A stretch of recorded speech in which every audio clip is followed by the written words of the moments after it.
the best fans in the NFL. So we're excited to be able to play at home with them. During the bye week, we did a lot of self-scout to see exactly what we can improve on, which was good to look at, to be able to step back from afar and say, this is some things that we need to work on, these are some things that we're doing really well at. And we're excited about some of the things that we're going to have going into this game. Quality opponent. I mean, obviously the quarterback, man, he has taken this league by storm by some of the things he can do, the way he operates, his calm demeanor, his accuracy, his ability to exactly know where the matchup's at and get the ball to that player. And then they have a receiver who I think is one of the top receivers in this league. He is highly, highly competitive, played against this player before. So we have to do a good job on him. We have to do a good job in general because this offense gives you a lot of eye candy to make sure that you're not on your P's and Q's, and then they just run simple concepts, which offensively you like because it's really easy for your players. So looking forward to the challenge. It'll be a good game. Now guys be ready to play. Any questions? Lose your voice from all those Zoom calls this weekend? No, that had nothing to do with it. It's just, I guess, just what happens at this time of year when it gets cold outside. Detroit did that. Get the job interviews out of the way. You've interviewed for so many the last 3 years. How much better did you maybe feel prepared for this round? And do you ever get questions of those interviews that maybe change the way you think about coaching and leadership in general? I think you learn a number of things from each year that you go through them, and you try to improve on those each year. But I think the one thing that I get out of all these interviews is, man, I'm going to be myself. And either you like it or you don't. If you don't, all good. I keep telling you that I have a great job here. And if you like it, if it's an opportunity I think that's best for me and my family, then we'll take a look at it. But had a really good time, over the bye week looking at those. But now, man, we're all locked in, ready to go and play this game against Washington. We know your focus obviously is that. Yep. How much at all, if at all, do you allow yourself time to focus on putting a staff together or anything else that may come? I think those are things you always look at during the off season. Like guys that you think that meshes well with you, that are compatible with how you think and how you want to operate. I think during the season you really don't even mess with it at all because you're so locked into what you're doing. And then once the interviews start, you start to come back to some of those things, some of those people that you've talked to. You start to think about, is this a guy that I feel like I can win a Super Bowl with? And I always look at it that way. Eric, can you confirm, did you turn down the interview with the Patriots? Say it again? Can you confirm if you turned down an opportunity to interview with the Patriots? And do you feel some kind of way still about that organization because you were a Jets player? I've never felt anything against that organization. It's just one of the best situations for me. How do you feel this year prepared you better to be a head coach? Man, that's a good question. Well, you know what? I'm going to go back to 21 and going into this year because we started, as we all know, 3-13-1. And then the following year, we go 1-6.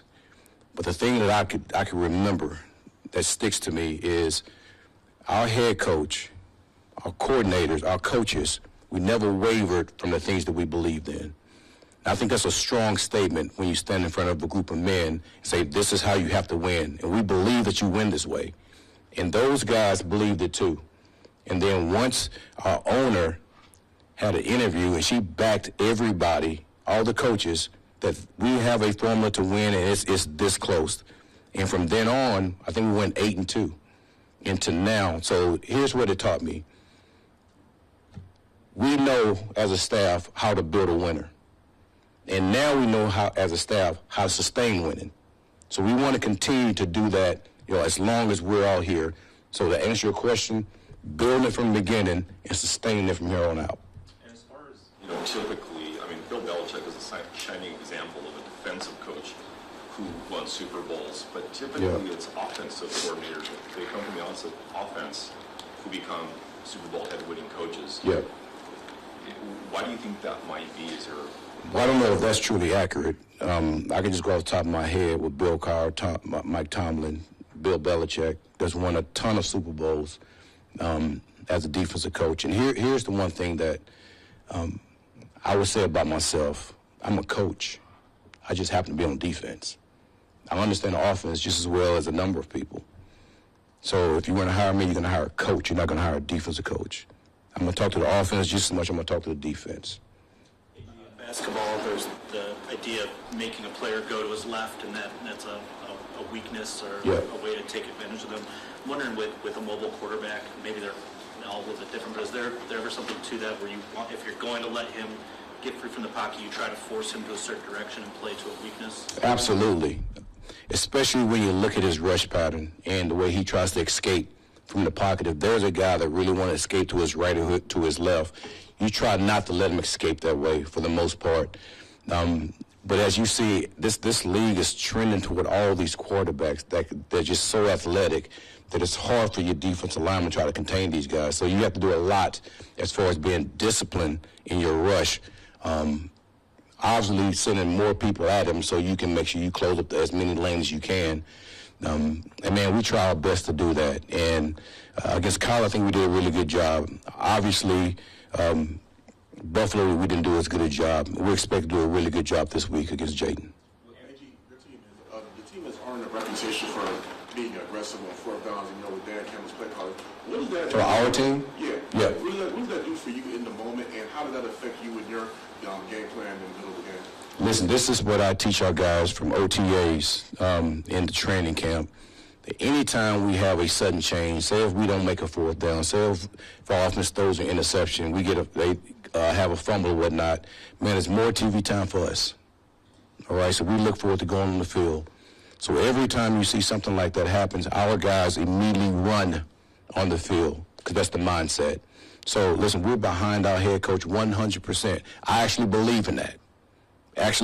So I'm not surprised. I know everybody else is surprised, but I'm not surprised. The players are not surprised. The coaches are not surprised. We're just ready to play. Whatever happens, we're behind them.